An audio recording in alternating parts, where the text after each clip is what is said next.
오늘 대전 충무체육관에서 국민의당이 창당 행사를 가졌습니다. 안철수 의원 탈당 51일 만에 비교적 빠른 속도로 당을 만들었는데요. 당의 전략위원장을 맡고 있는 김영환 의원과 창당 소식 살펴보겠습니다. 안녕하십니까? 예, 안녕하셨습니까? 네, 아주 분주하셨겠습니다, 오늘. 예. 네. 창당대회 마치고 이제 천안휴게소에 있습니다. 네. 이 국민의당이 중원에서 깃발을 올렸는데 이 창당 행사를 대전에서 개최한 특별한 이유가 있나요? 그동안에 이제, 호남 또 수도권에서 활동이 주로 이어져 왔는데, 이번에 선거에서 제일 중요한 지역이 충청, 대전 지방이라고 저희는 생각하고 있습니다. 네. 그래서 이 지역의 승패에 따라서 또 성공 여부에 따라서 이 신당의 운명이 결정되기 때문에 우선 가장 중요한 지역에 지금 세력은 미약합니다만은 여기에 우선 뭐라고 할까 착점을 해야 되겠다고 생각하는 선점해야 되겠다고 생각해서 여기 오게 됐습니다. 국민의당의 운명을 우리가 쥐고 있는데요. 대전 충남이. 그러면 특별히 또 우리 대전이나 충남을 위해서도 각별한 애정을 갖고 계시겠네요. 그렇습니다. 지금 현재 저희가 내걸고 있는 이념적인 깃발이 중도개혁주의를 표방하고 있습니다. 네. 그런 그 중도개혁주의 성향에 가장 적합하고 또 그런 성향을 가지고 나라의 정치를 언제나 결정해왔던 지역이 대전, 충남 또 충북 지역이라고 생각하기 때문에 네. 우리가 이제 이런 부분에 우리의 주장을 호소하고 또 대전, 충남 지역에 대한 관심을 집중해서 우리가 이번 선거는 물론이고 앞으로 당의 진로를 결정하는데 중요한 그런 그 기준이 되는 것이 이 지역이라고 생각해서 관심을 갖고 있습니다. 꼭 기억을 하고 지켜보겠습니다. 네. 지금 뭐 잠깐 중도 개혁 얘기를 해주셨는데 국민의당 정강 정책을 근거로 봤을 때 당의 방향을 어떻게 설명할 수 있을까요? 우선은 이제 저희가 그동안에 이제 더불어민주당에서 탈당한 분들이 중심이 돼서 만들어지지 않았습니까? 네. 이제 그렇지만 이게 한편으로는 그 노선을 가지고는 국민들을 설득할 수가 없고 그렇게 해서 정권 교체를 이룰 수 없다는 생각을 결론을 갖고 이렇게 시작을 한 운동이고요. 네. 그러나 크게 봤을 때는 양당이 기득권을 가지면서 정치를 그동안에 퇴행시켜 왔기 때문에 이를테면 뭐를 제안하거나 생산하거나 해결하는 정치가 아니라 상대당을 비난하고 반대하는 그런 정치를 해왔기 때문에 쉬운 정치를 해왔기 때문에 이 정치를 뭔가 근본적으로 바꿔야 되겠다는 생각을 갖고 있습니다. 네. 그래서 이런 새로운 정치를 해야 되겠다는 생각과 또 수권을 위해서는 뭔가 이렇게 바뀌어야 된다는 생각, 이 두 가지 생각을 가지고 지금 창당을 진행하고 있는데 그 창당의 1차적인 그 목표가 대전 충무체육관에서 우리가 이제 완결을 했기 때문에 네. 기호도 갖게 되었고 국민의당이라는 당명도 갖게 된 아주 역사적인 순간이라고 생각합니다. 이 안철수 천정배 공동대표로 출발을 하는데요. 공동으로 대표를 선출한 것에 대해서 한 말씀 하신다면요. 네, 우선 이제 저희 국민의당 창당 준비 과정, 준비위원회와 국민회의라고 하는 이제 천정배 의원이 진행하던 네. 호남을 중심으로 한 그 운동 내지는 정당이 이제 통합을 했기 때문에 네. 그래서 이제 공동대표를 하게 됐고 그러나 이것을 선거를 더 책임 있게 진행하기 위해서 상임 공동대표로 안철수 의원을 선택해서 네. 일단 당은 이제 투톱으로 갑니다만은 실질적으로는 안철수 중심의 선거를 치르는 그리고 책임을 거기서 지게 되는 그런 체제를 선택하게 됐습니다. 야권의 분열이다 이렇게 말하는 분들이 많이 계십니다. 뭐 아까도 잠깐 얘기를 해주셨습니다만 이렇게 창당을 야권이 좀 이렇게 통합을 하고 힘을 키울 수도 있을 텐데 이렇게 분열해서 창당을 할 수밖에 없는 이유를 어떻게 설명하실 수 있으세요? 이제 민주당이 옛날에 있지 않았습니까? 2003년도에 그때 이제 열린우리당을 창당을 했습니다. 그래서 열린우리당 민주당이 갈라진 이후로 13년 동안 열린우리당이 주도하는 열린우리당 세력들이 그 주를 형성한 이 당이 진보를 강화하는 노선과 장애투쟁을 너무 빈번하게 해오면서 여야 격돌이 진행됐고요. 네. 그런 과정 속에서 총선, 대선에서 4번의 큰 선거에서 우리가 실패했습니다. 네.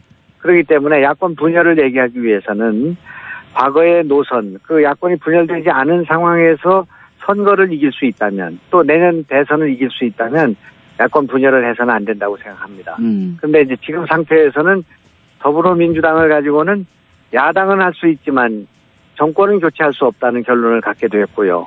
또 그런 정치라는 것이 국민들이 볼 때 정쟁 유발형의, 또 국민들이 볼 때 이것이 생산적이지 못한 정치를 가지고 현실에 대한 많은 불만을 갖게 됐기 때문에 네. 새로운 정치를 해서 야권의 파위를 넓히고 또 국민들에게 정치의 희망을 갖게 하는 노력을 하지 않으면 안 되는 상황이 와서 창조적 분열이라고 할까요? 창조적 파괴의 길을 가게 된 것이고, 이런 과정을 통해서 우리는 틀림없이 희망을 만들어야 될 그런 역사적 소명이 있다, 이렇게 생각하고 있습니다. 창조적 분열이 말은 멋진 것 같은데 좀 이해가 잘 쉽지는 않네요.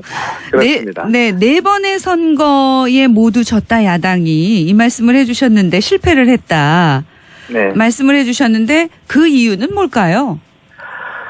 그것은 이제 국민의 선택을 받지 못한 이유는 뭘까요? 네, 국민의 눈높이에 맞지 않는 노선, 또 국민이 원하지 않는 투쟁 방법, 또 그 국민들이 싫어하는 일만 골라서 했다고 생각합니다. 네. 우리 당이 이제 친노 패권주의라고 하는 아주 고질적인 그 분열의 정치를 해왔고요.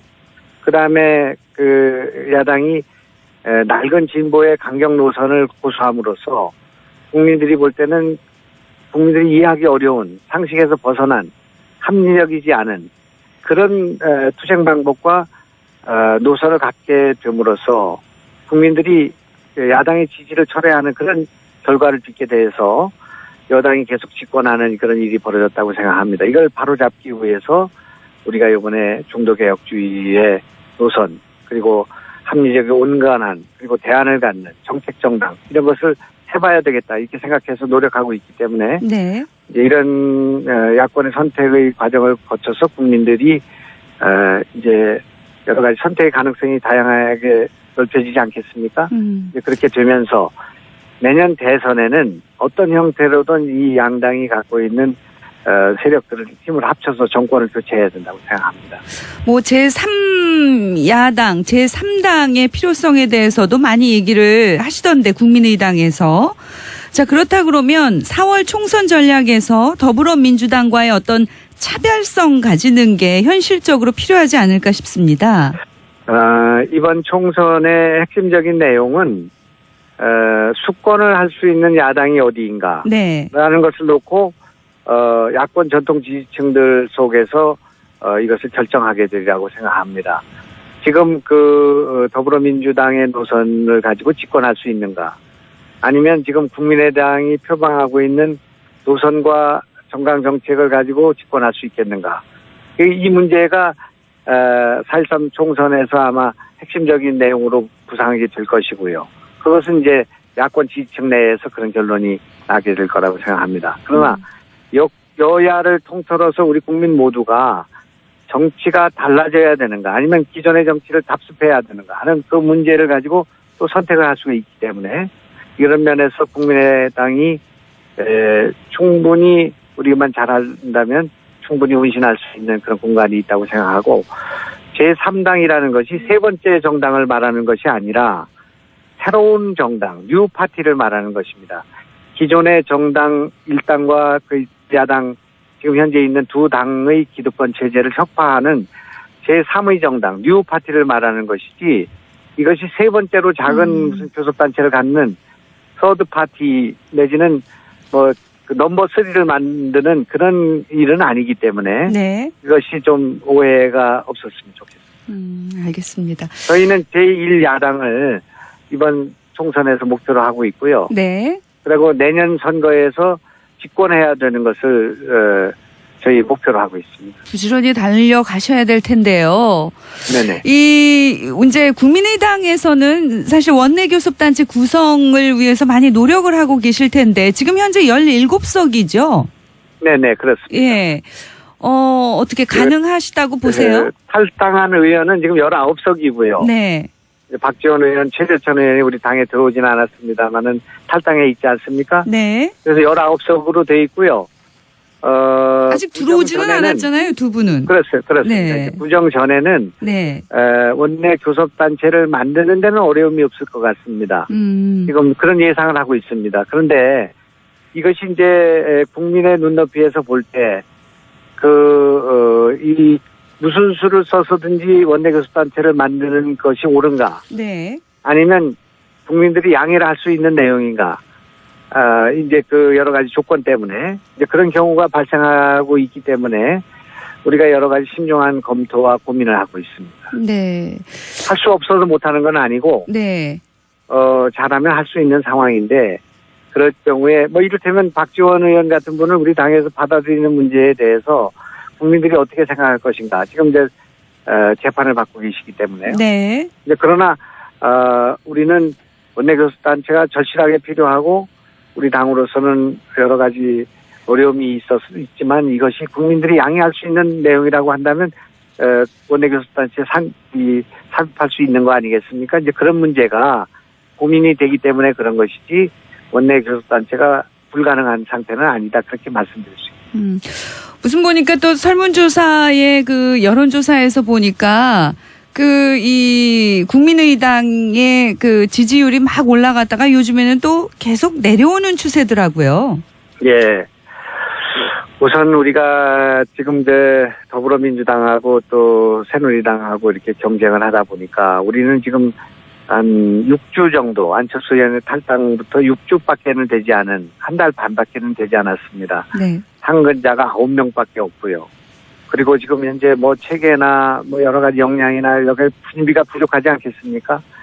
저 두 당은 거의 수백 명에 가까운 당직자가 있고, 국회의원이 있고, 또 돈이 수백억씩 갖고 있는 그런 당인데, 저희는 이것이 없는 그런 상태 속에서 갑작스럽게 창당하는 과정에서 여러 가지 실수가 있었다고 생각합니다. 이를테면 매일 문자 메시지 그런 사건도 있었고, 네. 또 이제 무슨 녹취록 문제도 있었고요. 예. 우리가 해서는 안 되는 여러 가지 실수가 있었기 때문에 국민들에게 크게 실망을 줬다고 생각하고, 네. 여러 가지 역량이 부족한 부분이 있었는데 오늘 이제 창당함으로써 이 전열을 정비하고요. 또 국민들에게 새로 시작하는 그런 이제 정당이 만들어졌기 때문에 네. 좀 기대해 주시고 격려해 주시면 고맙겠습니다. 자, 선거 과정에서 야권의 연대 가능성 어떻게 보고 계신가요? 지금 현재로서는 야권 연대가 없이도 야권이 승리할 수 있는 조건을 만들어야 된다고 생각합니다. 이를테면 신당에 돌풍이 있어가지고 네. 야권 연대가 제한적으로 이루어지더라도 문제가 없는 상황이 되면은 좋겠는데 지금 우리는 그걸 목표로 하고 있고요. 또 유권자들이 한쪽의 인물을 보고 한쪽으로 힘을 모을 수 있는, 즉 여당이 어부지리를 갖지 않도록 하는 그런 선거가 가능하게 되기를 기대하고 또 그걸 위해서 노력하는 지금 중에 있고, 또 그런 상황을 봐가면서 우리가 결정할 문제지만 어떻든 우리가 신당을 만드는 목적이 선거에 이기는 것도 있지만은 정치를 개혁하고 새로운 정치를 시작하는 거기 때문에 지금 야권 연대를 지금 단계에서는 고려하고 있지 않다. 그렇게 말씀드릴 수 있습니다. 알겠습니다. 네, 오늘 말씀 고맙습니다. 네, 고맙습니다.